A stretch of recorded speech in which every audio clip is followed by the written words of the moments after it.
হঠাৎ করে মাঝে মধ্যে আমার কাছে বিভিন্ন লোকজন ফোন করে আসেন যে গোপনে আপনার সাথে একটু দেখা করতে চাই। তা আমি জানি যে অনেকে এরকম কথা বলতে আসবেন, অনেকে এসছেন দেখা করে।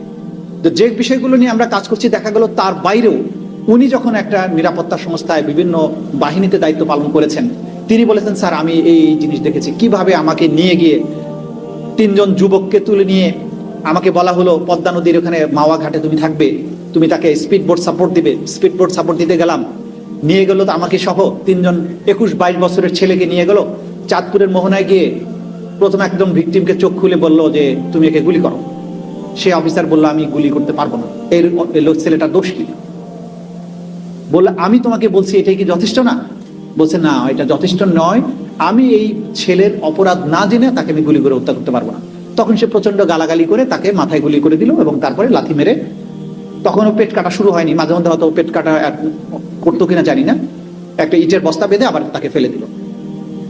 দ্বিতীয় ছেলেটিকে মারার সময়ে উনি বলছেন যে তখন আর পিস্তল ব্যবহার না করে ওকে কাছে টেনে নিয়ে একটা ইনজেকশন বের করলো পকেট থেকে বা ব্যাগ থেকে, ইনজেকশনটা দিল। ছেলেটা তখন এরকম গো গো করতে করতে করতে করতে কাঁপতে কাঁপতে সে মারা গেল, ওকেও ইট বেঁধে ফেলে দিল। তৃতীয়টাকেও ইনজেকশন না দিয়ে আবার গুলি করলো। এই যে ইনজেকশন দেয়া মারার যে কয়েকটা পদ্ধতি ছিল, এগুলো গুম কমিশন তাদের রিপোর্টে খুব স্পষ্টভাবে উল্লেখ করেছেন। একজন ব্যক্তি ছিলেন, আমি নাম উল্লেখ করছি না, সুতরাং এগুলো বিচারের মধ্যে কোনো প্রভাব ফেলবে না, রিপোর্টের মধ্যে এগুলো আছে।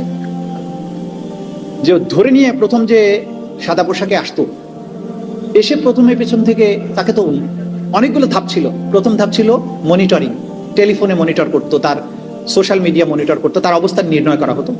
তারপরে পিক আপ করা, পিক আপ করার পরেই প্রথমে যখন পিক আপ করে গাড়িতে তোলা হতো, গাড়িতে কিছু যন্ত্রপাতি থাকতো। একটা ছিল হ্যামার, 10 কেজি ওজনের হাতুড়ি থাকতো। কিছু কিছু ভিকটিমকে যদি মনে হতো যে এটার বেশি আর বিচার টিচার দরকার নেই, ওকে মাথায় বাড়ি দিয়ে ওখানে শেষ করে ফেলতো, পরবর্তী সময় কোথাও লাশ ডিসপোজাল করতো। দ্বিতীয় ব্যবস্থা ছিল গাড়িতে তুলে ইনজেকশন দিয়ে অজ্ঞান করে ফেলতো। অজ্ঞান করার পরে জায়গা মতো নিয়ে গিয়ে আবার জ্ঞান ফিরে পরে জিজ্ঞাসাবাদ, টর্চার এগুলো করতো। কোনো কোনো ক্ষেত্রে গাড়িতে ইনজেকশন দিয়ে মেরেই ফেলতো।